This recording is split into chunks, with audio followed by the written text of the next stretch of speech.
sommes la société coopérative simplifiée des productrices du karité de la région du Bunkani, qui regroupe en son sein près de 2000 femmes.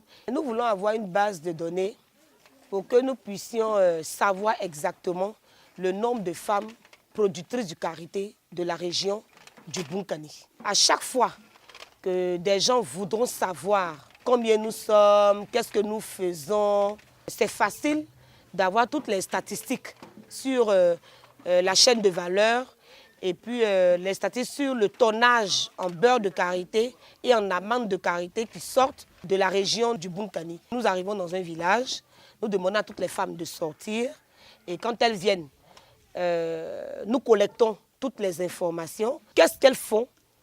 Quelles sont les difficultés qu'elles rencontrent? Comment elles s'organisent pour pouvoir collecter les amendes de karité. Très souvent aussi, nous avons des semences de produits agricoles parce que nous savons qu'à côté de la transformation du beurre de karité, elles font aussi les travaux champêtres. Donc, elles ont tout le temps besoin des semences parce que nous voulons atteindre un objectif qui est l'autonomisation de la femme du milieu rural. En marge des autres femmes de la Côte d'Ivoire, les femmes lobby ont été laissées pour compte. Elles n'ont jamais été encadrées, à 99% analphabètes. Pourtant, ce sont de braves femmes qui se battent au quotidien pour la survie de leur foyer, pour mettre leurs enfants à l'école. Bien qu'elles n'étant pas allées à l'école, mais elles connaissent l'importance de mettre son enfant à l'école. Le travail qu'elles font, le travail du beurre de karité, beaucoup en Europe et aux États-Unis ne savent pas comment se transforme le beurre de karité. Ça se fait de manière artisanale. Tout se fait à la main depuis la collecte de l'amande, de la noix, jusqu'à l'obtention du beurre de karité. C'est un travail qui se fait à la chaîne, à la main. Pourtant, elle compte beaucoup dans l'économie nationale et internationale. Les difficultés sont énormes. À commencer par le ramassage, elles sont mordues par les serpents, parce que c'est en brousse. L'arbre de karité étant un arbre sauvage, ce n'est pas entretenu. Donc, c'est laissé en brousse. On ne nettoie pas en bas, on ne désherbe pas en bas. C'est ce qui d'ailleurs garde la meilleure qualité du beurre de karité. Les difficultés, c'est qu'elles font le beurre de karité qui va les rendre autonomes financièrement, qui va les aider à aider leurs maris, leurs enfants. Mais elles ne peuvent pas refuser d'aller au champ. Elles sont obligées de laisser ce qui va les rendre autonomes financièrement et aller effectuer les travaux champêtres du mari. Sinon, ça peut même arriver au divorce. Il y a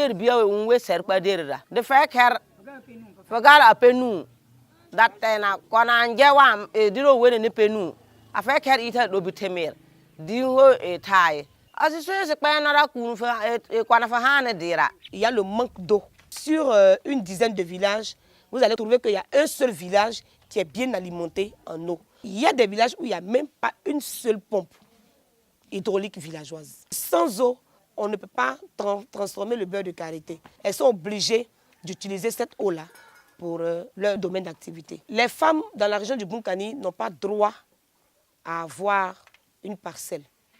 Elles n'ont pas ce droit-là. Même si leur papa venait à décéder, c'est-à-dire c'est les enfants garçons, et même si elle est fille unique, les parents de ce papa-là prendront tout ce qui est champ. Elles n'ont pas le droit. Tout ce qu'elles savent faire, c'est de toujours travailler dans le champ de leur mari. Elles vont se lever le matin très tôt parce que le fruit du karité, les animaux en raffolent. 6 heures doivent les trouver dans la brousse. Quand elles finissent de ramasser, il faut dépulper. Quand elles ont fini de dépulper, elles vont mettre ça maintenant sur leur tête, au moins 10 km, 15 km à pied jusque dans leur village. Et quand elles arrivent, elles stockent ça au minimum 3 jours. Elles vont maintenant commencer la préparation de la noix de karité. Dans une grosse marmite, elles vont mettre ça au feu. Quand elles vont finir de mettre ça au feu, près de 25 minutes, elles vont ramasser, mettre ça au soleil et sécher pendant plusieurs jours. Et quand elles vont constater que la noix est bien sèche, elles s'asseyent au milieu de ces noix-là, à plusieurs ou seules, pour casser ces noix-là, pour sortir les amandes de ces noix. Quand elles vont sortir, elles vont finir de casser les noix, elles vont maintenant faner ces noix-là pour séparer la coque de l'amande. La coque qui, après formation, va leur servir de faire le feu. Comme nous sommes contre la déforestation, parce que ça fait partie de nos axes, nos objectifs à atteindre, pour l'instant, elles prennent le bois. Elles vont sécher l'amande pendant plusieurs jours. Quand c'est bien sec, elles vont le mettre dans le mortier. Elles vont piler jusqu'à obtenir de la poudre. Après l'obtention de cette poudre-là, elles vont faire le feu, déposer la marmite. Quand la marmite est bien chaude, elles prennent la poudre qu'elles ont obtenue dans le mortier, elles mettent ça dedans, elles vont griller pour faciliter l'écrasage de cette poudre. Elles vont obtenir une pâte, comme la pâte de chocolat. Cette pâte est ramassée, mise dans une marmite et elles vont faire le barattage jusqu'à ce que le dessus commence à devenir blanc.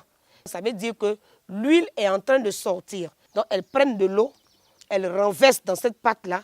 Quand elles mettent de l'eau, assez d'eau, l'huile remonte, le beurre remonte. Et après, cette pâte est mise au feu, à un feu doux. Parce que le beurre de karité, il y a 7 éléments qui constituent le beurre de karité. Ce qui fait que c'est utilisé dans l'industrie cosmétique. Donc il faut préserver cette qualité-là. Et quand elles ont fini de cuire ça, elles vont renverser ça maintenant dans une bassine propre. Et après ça, elles vont s'asseoir maintenant, tourner pour éviter que cette huile-là, il y ait des boules, de petites boules dans cette huile. Pour obtenir un beurre de qualité, elles vont tourner ça encore. Quand l'huile commence à être épais, c'est là qu'on laisse reposer. Et le lendemain matin, vous avez du beurre de karité, de qualité.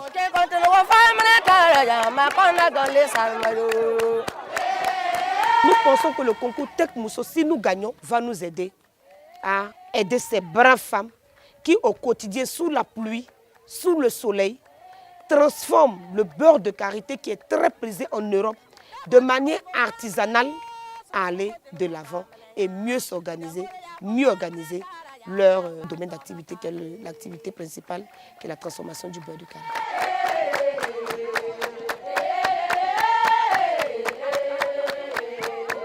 Kala dambol fo fore yo, kala dambol fo fore ay, kala dambol fo fore tara ya, makonda gale salma ya.